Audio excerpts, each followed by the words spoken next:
Amigos de Pólvora, sean todos ustedes bienvenidos a una entrevista más a nuestro canal de YouTube.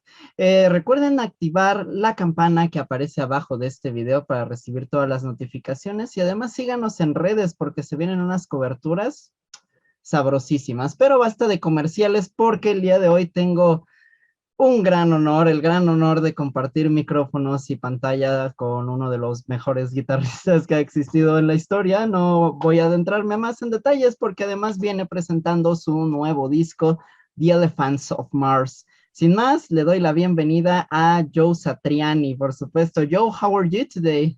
Oh, very good. That sounded so wonderful. I wish I could speak Spanish, but I apologize, I don't. Maybe if you come to Mexico more often, I can teach you some words. Great. That would be great. Well, Joe, let's begin because I have a lot of questions for you, especially about your recent album, The Elephants of Mars, which I thought it's really great. But first of all, I want to know how the concept behind The Elephants of Mars was born. I love the title, I love the cover art, and I want to get into this universe. Oh, great. Well, it started with a song that had this strange sound that reminded me of some kind of unnatural elephant, maybe man-made. I wasn't quite sure. Alien. I just knew that it was gigantic. And I wanted to expand upon this somehow. And I started thinking, what's, my motivation behind continuing to write this this melody with this sort of elephant guitar sound. And I started to think, okay, what if there was a story about in the future, the Earth scientists, they terraform the planet Mars, they turn it into a beautiful, lush planet with, forests and oceans and streams. And of course, they send colonists there. So for a few hundred years, there are humans living there. But what they forgot was that they created by accident a whole race of these gigantic elephants that are sentient. In other words, they can think intelligently like human beings. They can also communicate telepathically with just the colonists that are there. So it's something about the planet that makes this communication unusual. And they decide to get together, the colonists and the elephants, and form a revolution to take control of the planet and make it an independent Martian world so that the evil corporations of Earth will stop removing all of its raw materials for themselves. And so anyway, I'm laughing to myself as I'm thinking about this story, but it got me very excited about how it would help me to finish recording the song and this, the way I would play, the scales I would use, the sound of the guitar. And when I told the story to the rest of the guys in the band, of course, they thought it was funny, but it got them in the mood to also provide some outrageous performances that perhaps they wouldn't if this song had some other title that was more normal.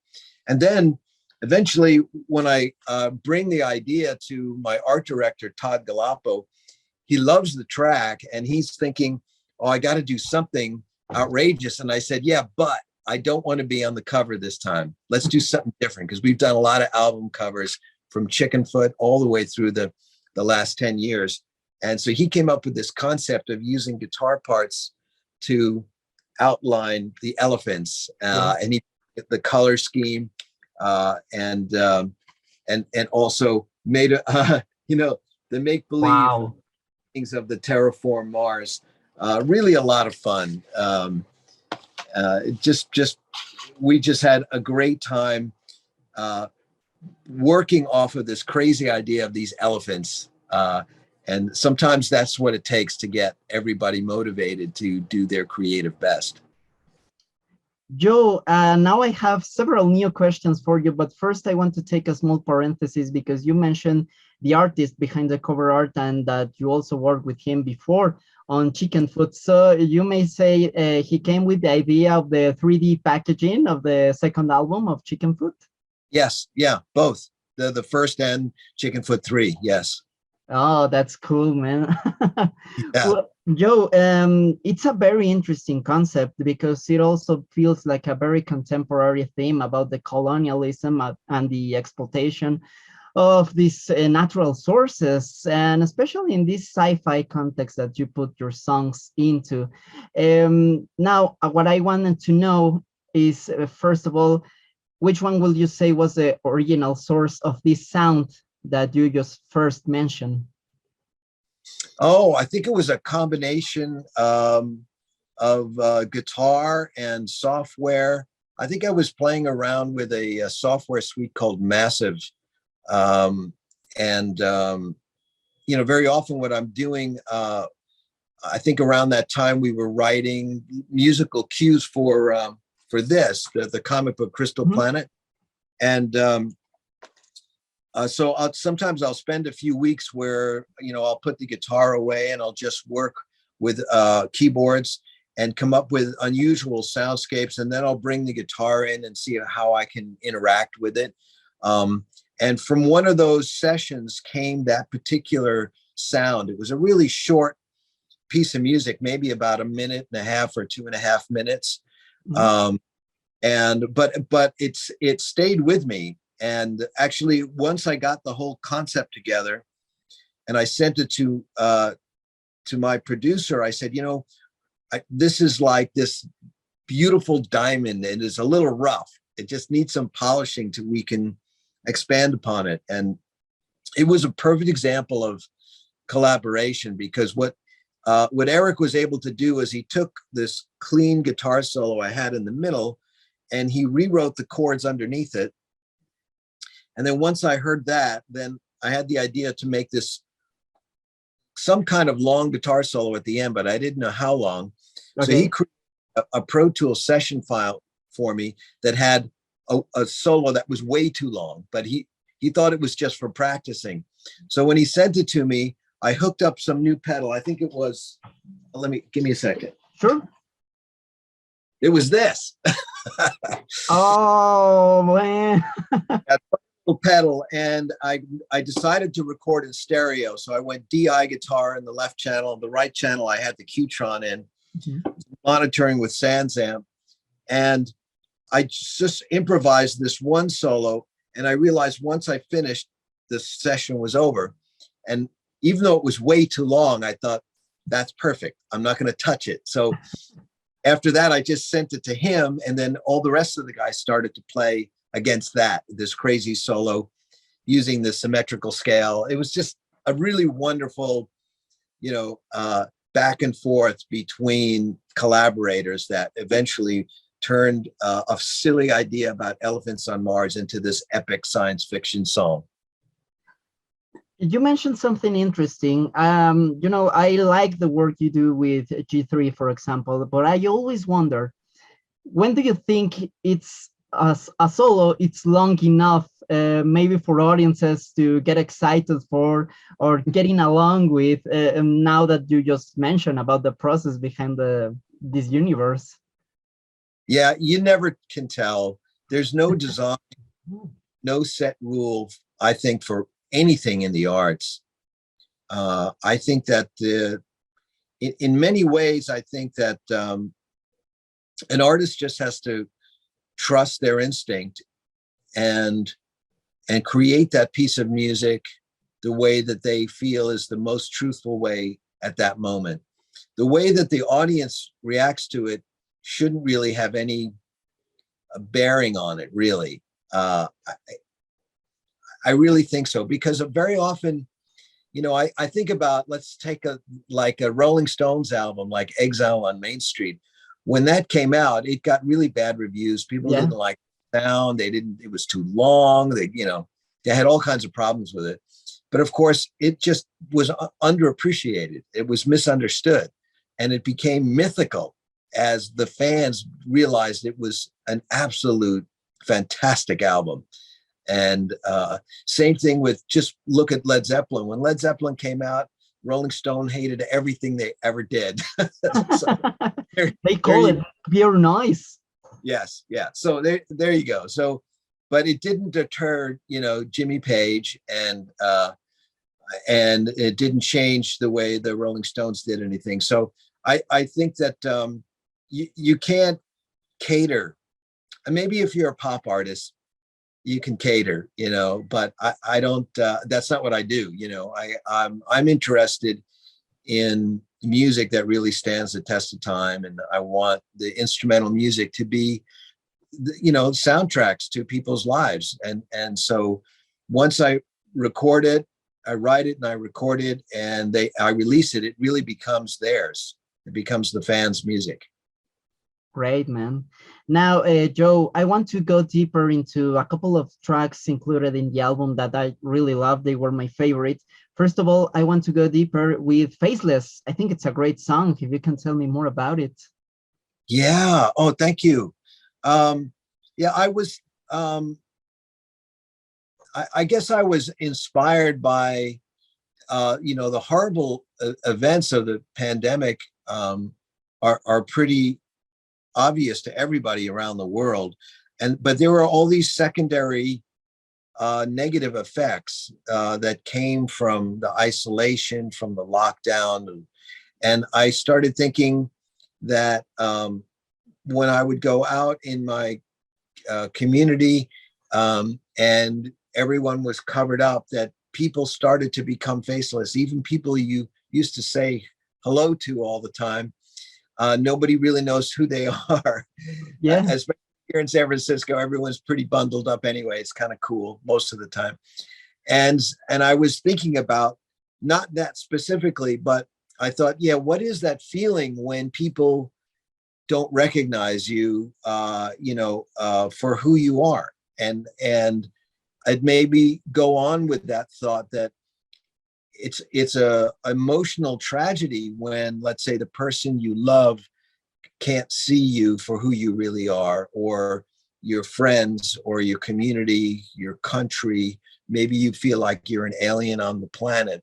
But so that is an extreme kind of loneliness, because you're always saying, look at me, look at the real me. But for some reason, they see you faceless. They see you as just a human being in general, not the specific person that you are, and not the unique personality that you are. And so that's what that song was really about. I just started to concentrate on that particular aspect of a kind of isolation and loneliness. And I think it's great what you just did with this now daily images of faceless people. Yeah, because it seems like we're hiding all the time behind all these masks. And I mean, it's for health reasons, but you can't help to wonder what's behind all those faces, right? Yes, yeah. And in a way, when people are, they go online, they look at CNN.com and they look at some disaster that's happening around the world. They see the faces, but they don't know the people, and they can quickly go to some other page, and yeah. So they render these other human beings faceless by not connecting with them. They're just saying, well, these poor people, they live way over there. They've got nothing to do with me. And that's also a problem. That's why all these problems in the world, because people really do relate to each other in a kind of a faceless way. That's how, I mean, it's almost necessary, because if you try to shoulder all of the horrible things that are going on to everybody, you would shrivel up and die. It's just too much for one heart to take, right? Yeah. So I understand that, and it's self-preservation is important, but at the same time, I think people need to check themselves all the time to make sure that they're doing enough to help the people close by and far away. Yes, I think that also the biggest tragedy to come along with the pandemic is this loss of our human factor, of this human communion that we have achieved, right? Yeah. Joe, now I want to talk about some of the other songs included in the album. The next one is Sahara, which was one of the singles, and specifically the video clip, which was directed by your son. How is the work with him? It's always great to work with ZZ. He's always really creative and knows exactly what he wants. He is always fun, keeps it nice and light and exciting. We've done a lot of work together. We did the Beyond the Supernova documentary a few years ago, which, you know, we just have got some posters for it to celebrate the fact that it's available for streaming on iTunes and Amazon Prime now. And, of course, right at the start of the pandemic, we had finished the video for 1980, which was really a fun video, just being in a big room with all those Marshall stacks. And he had done a lot of documentary work for the making of the album Shapeshifting, and he was able to combine that with his artistic approach to making the video. So yeah, it was great to get back with everybody, and his approach to the song, you know, which was about a guy who was not in a desert, but was in like a spiritual desert but lost. And then he tied it into the concept of the elephants of Mars by making the whole thing red, and kind of suggested in a way that this is either a dream or a reality, as this person and the band are going to Mars. They don't know what they're going to find, and they may wind up in the same desert they were in when they left Earth. We had a great time with that. It's just really beautiful. And then, of course, the video that he did for the title track, The Elephants of Mars, is so crazy. It's just absolutely nuts. You know, I love it. His creativity is, you know, it's off the charts. He should consider making a full-length feature film. Yes. Yeah. We've always been talking about that. You can imagine, it's, you know, the music business is hard enough, but the movie business, now that's hard. Yeah, I know, man. Well, Joe, the last song I want to talk before moving to other topics I have here for you, it's one called E104th Street, NYC, 1973. The thing that got stuck with me, besides the title, obviously, was the use of the keyboards in this song. I thought, man, they were amazing. Tell me more about them.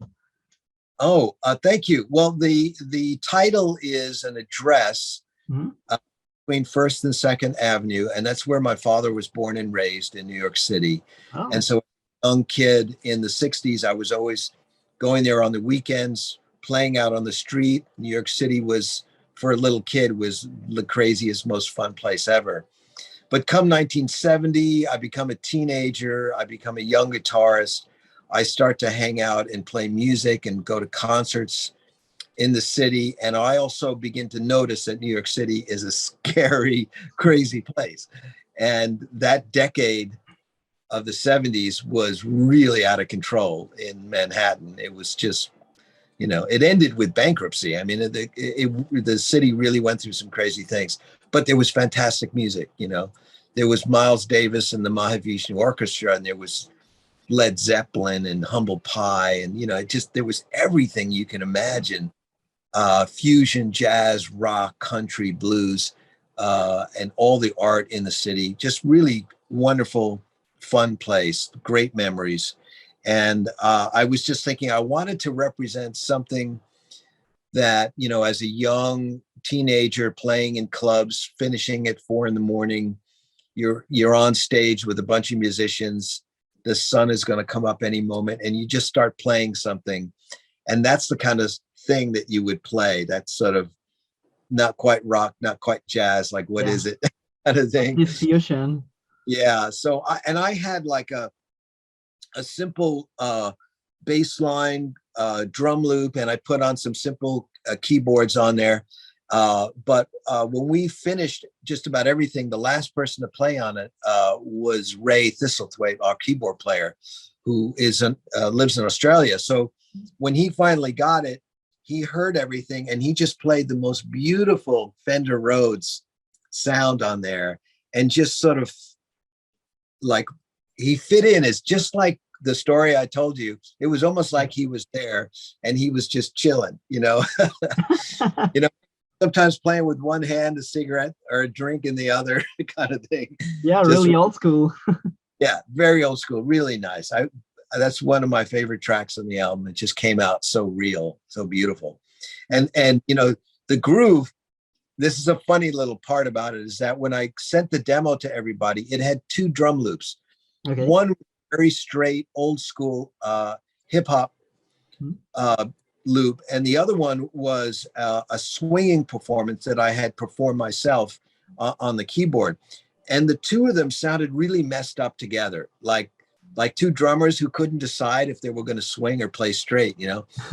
But there was something about it that I really loved, and everybody thought it was so crazy. But ultimately, it became Kenny Aronoff's job to figure out how to create a version of that sounded like a human, that would sometimes go straight and sometimes go swing, you know. Yeah. And it came up with such a brilliant performance that it was really, really amazing. Well, congratulations to everybody, because you really got the vibe of the 70s in that song. I couldn't stop thinking, for example, on the music by Sly and the Family Stone was the first thing that I thought when I heard that one. Well, Joe, I have some other questions for you that I want to go, besides the album, obviously. First one, I gotta admit, I got into your music when I was in high school, thanks to Chickenfoot.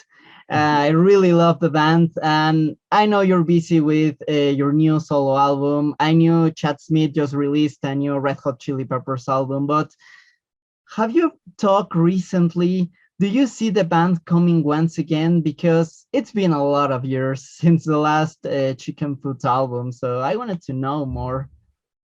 Yeah, I'm talking with Sammy all the time. We're pretty close, and yeah, that comes up in conversation all the time. And he plays in the circle with Mike, and they've got a new album coming out in June. Yeah. Which is really exciting. And of course, Chad is just starting, a massive world tour with the Chili Peppers. So I can't imagine that there would be an album project anytime soon. But I think everybody has a good feeling that it would be fun to do another one. Oh man, thank you for giving me those hopes. Joe, also, besides Chickenfoot, G3 is great, but I want to go with one specific guitar player that to me it was amazing to be included, which was Steve Lukather. I love Toto. I think it's a super underrated band besides all the hits that it has, but it has some deeper cuts that are totally rocking awesome. But how is your relationship with Steve? How is your work with him and all the work that he left with G3? Yeah. Oh, yeah. Steve is such an amazing musician. You're absolutely right. The work he's done as a solo artist and with Toto is really remarkable. He's actually out on tour with another good friend of mine, Neil Sean, right now. And yeah, it's just crazy to think that the 2 of them are out there playing, and I'm missing it. But yeah, I know that I'm going to be working with Steve again soon on something. And we are coming up on the 25th anniversary of the very first G3, and I know that Eric and Steve are both interested in doing something, perhaps a tour to help celebrate that anniversary. And we'd love to bring back a lot of the players that did some of the G3 tours with us. So yeah, hopefully Steve will get involved in that. Steve Lukather will get involved in that too. Man, that sounds awesome. And actually, I wanted to ask you because, well, you already mentioned about the upcoming anniversary tour, but G3 is always this huge celebration of the modern contemporary artists, guitar players of their time. And I wanted to ask you if you have some favorite guitar players current that you wanted to include on the G3. Yeah, it's, one of the things that is so unusual about putting together a G3 tour is that it's my responsibility to put together a bill that I can then sell to the promoters around any particular territory, whether it's the US or Europe or Central South America, and they have to buy it. Thing, and so what I learned, because I started doing this in 1995, and what I learned that year was that I had all these great ideas and I was excited about all these guitar players, but the promoters weren't. They, in fact, were very particular about who they thought would make a good one night of guitar playing. And since it's very expensive for them to have 3 solo artists come all at once, they were very picky, you know what I mean? And so they would get back to me. If I put together like 7 different ideas for a G3, I'd get back these opinions very strong, like, well, if you do that one, we'll buy it. But if any of the others were not interested. And this became a real issue for us, and in trying to put together the tour that would make enough promoters happy that we could make a tour, that would last 6 weeks or something like that. So I remember thinking early on that I really wanted Alan Holsworth to be on the tour, and I couldn't get any of the promoters to agree. They weren't interested, Okay. And so they put up the money for the tour, and then they take the risk that people will sell the tickets. So if they don't feel confident, then you have no invitation to tour. So every time that I put a tour together, I'm faced with the exact same thing. I have to make it attractive to the promoters. And so when you get new players on the scene, they face the same problem that I did. In 1988, when I had a record, Surfing with the Alien, on the Billboard charts, on the radio charts, I was still playing little clubs, 200, 300 people tops, 2 sets a night, getting paid hardly anything and losing money because I had no track record as a ticket seller. Okay. You know what I mean? And I remember thinking, this is crazy. I have a hit record. Why can't I get booked, at the Fillmore or some bigger place? And they just wouldn't take the risk. And so this is, now I'm on the other side of it. I'm trying to invite the new Joe Satriani to come along, and getting pushback from, from the promoters saying, well, yeah, I mean, that guy's amazing, but he's never sold a ticket, so we're not interested. So it's it's not the fans' problem, and I promise you, I work on them. I try to change minds to tell them, that Richardson or Caswell or Onatan, that you have to bring them out. They're just great, but it takes time. Time and money, and hopefully one promoter will see this interview and he'll have the guts to invite whoever you want to. Yeah, absolutely. Well, Joe, I'm afraid we're out of time. I wish I could talk to you another hour, but yeah, I'm afraid we have to say goodbye for now. I hope to see you soon in Mexico. It's been almost 10 years since your last concert here. And well, before we say goodbye, I wanted to ask you for a small favor. If you could say a greeting and an invitation to all the audience here at Pólvora, inviting them to listen to the new album. Oh, yeah. Hi, this is Joe Satriani inviting all my fans and my new fans to come and listen to the Elephants of Mars right here on this wonderful station.